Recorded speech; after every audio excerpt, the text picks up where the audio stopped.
Shalom, damai di hati, saudaraku yang diberkati Tuhan Yesus.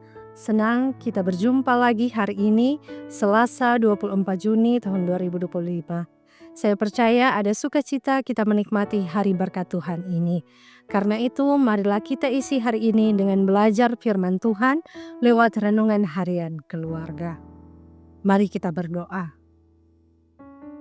Ya Bapa, sungguh kami merasakan kasih dan anugerah-Mu dalam kehidupan kami di hari ini. Oleh karena itu, memulaikan segala aktivitas kami di sepanjang hari ini, kami hendak mengawalinya dengan membaca dan merenungkan firman Tuhan. Berkati kami, tuntun kami lewat kuasa Roh-Mu yang kudus, agar kami dapat mengerti dan memahami maksud dan kehendak firman-Mu. Berfirmanlah, kami siap untuk mendengarnya. Amin.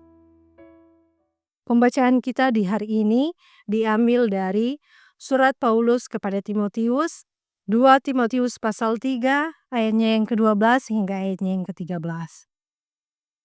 Firman Tuhan berkata, memang setiap orang yang mau hidup beribadah di dalam Kristus Yesus akan menderita aniaya.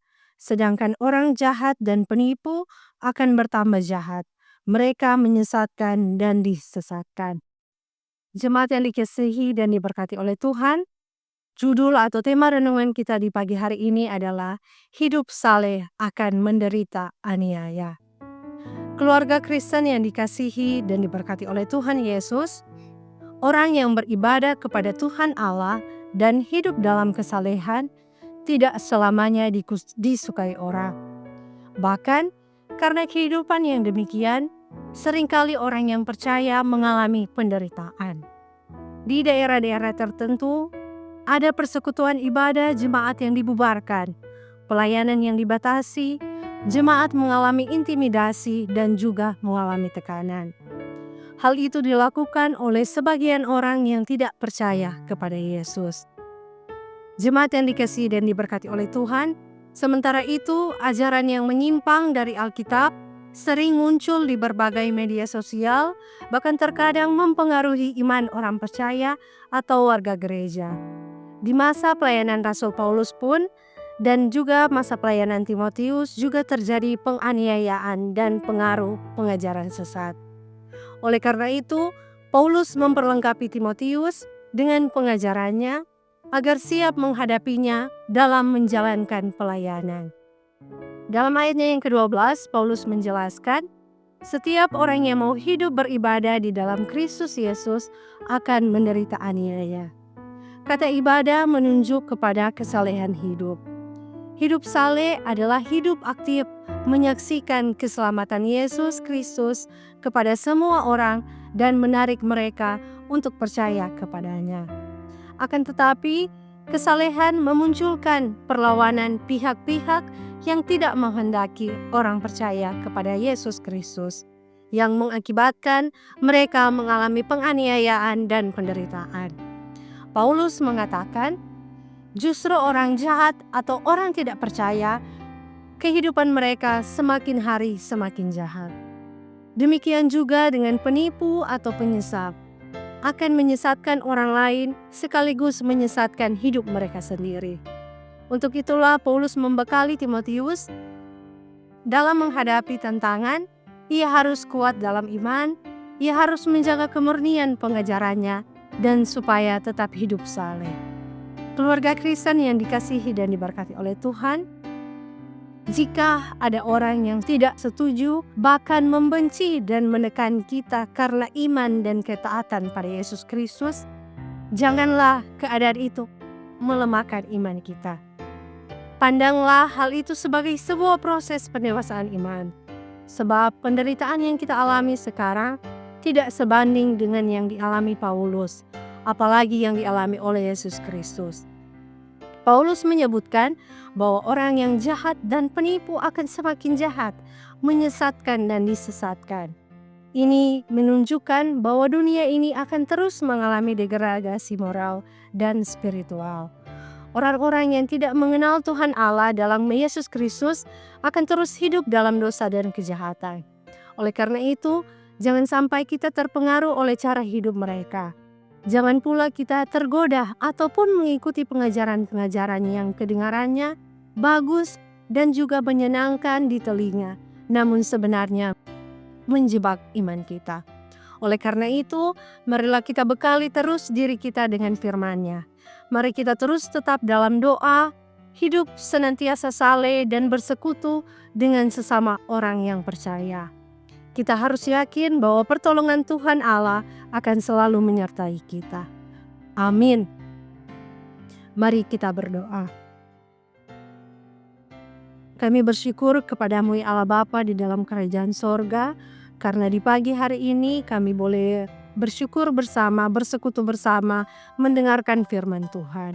Oleh karena itu ya Bapa, tuntun kami dengan kuasa Roh-Mu yang kudus, agar kiranya firman yang telah kami renungkan bersama, itu dapat menjadi pedoman dan pegangan dalam kami menjalani kehidupan kami. Tuhan, kuatkan iman kami di tengah berbagai penderitaan, godaan kehidupan yang kami alami di tengah-tengah dunia ini. Kiranya kami tetap terus berpegang pada iman kami, melakukan apa yang Tuhan kehendaki dalam kehidupan kami, lewat pikiran, perkataan, dan lewat perbuatan kami sehari-hari. Ya Allah Bapa dalam kerajaan sorga, di pagi hari yang indah ini, kami berdoa untuk kami semua yang di pagi hari ini boleh menyempatkan waktu untuk menonton channel YouTube Maranatha Paslatan, beribadah bersama-sama. Tuhan memberkati kami dalam kami memulai hari kami di hari ini. Anugerahkanlah kami hikmat dan kebijaksanaan, agar apapun yang menjadi tugas dan tanggung jawab kami, dapat kami laksanakan dengan segala baik dan dapat terselesaikan dengan baik. Tuhan berikan kami hikmat, agar dimanapun kami pergi dan berada, kami boleh menjadi pelaku-pelaku firman Tuhan. Anugerahkanlah kesehatan dan kekuatan bagi kami, sehingga kami dapat menjalankan tugas tanggung jawab kami dimanapun kami berada. Ada yang mungkin bersekolah, dalam studi, ada yang berusaha bekerja. Dimanapun kami berada, apapun yang kami usahakan, kiranya selalu ada dalam penyertaan Tuhan. Ya Bapa yang bertata di dalam kerajaan sorga, di antara kami yang mungkin menyaksikan di saat ini, mungkin ada di antara kami yang sedang mengalami pergumulan hidup. Mereka yang sakit, kiranya Engkau yang akan menjamah dan memulihkan mereka. Mereka yang mengalami persoalan kehidupan, persoalan ekonomi, persoalan keluarga, Tuhan yang turut campur tangan di dalamnya, menguatkan, memberikan jalan keluar, agar mereka dapat melewati pergumulan hidup mereka. Terus berikan kami kekuatan dalam kami menjalani hari-hari hidup kami.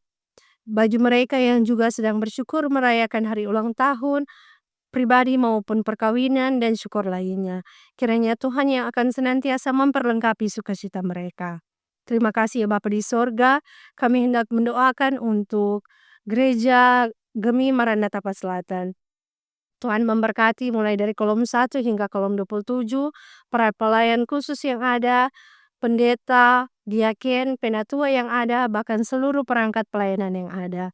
Tuhan memberkati pelayanan yang ada di jemaat kami, sehingga boleh berjalan dengan baik, hanya nama Tuhan yang dipuji dan dimuliakan. Tuhan juga memberkati tim multimedia jemaat Gemi Maranatha Paslatan yang terlibat sehingga renungan harian keluarga boleh terus berjalan. Tuhan memberkati mereka agar mereka dapat terus semangat dalam menjalankan pelayanan mereka di komisi multimedia.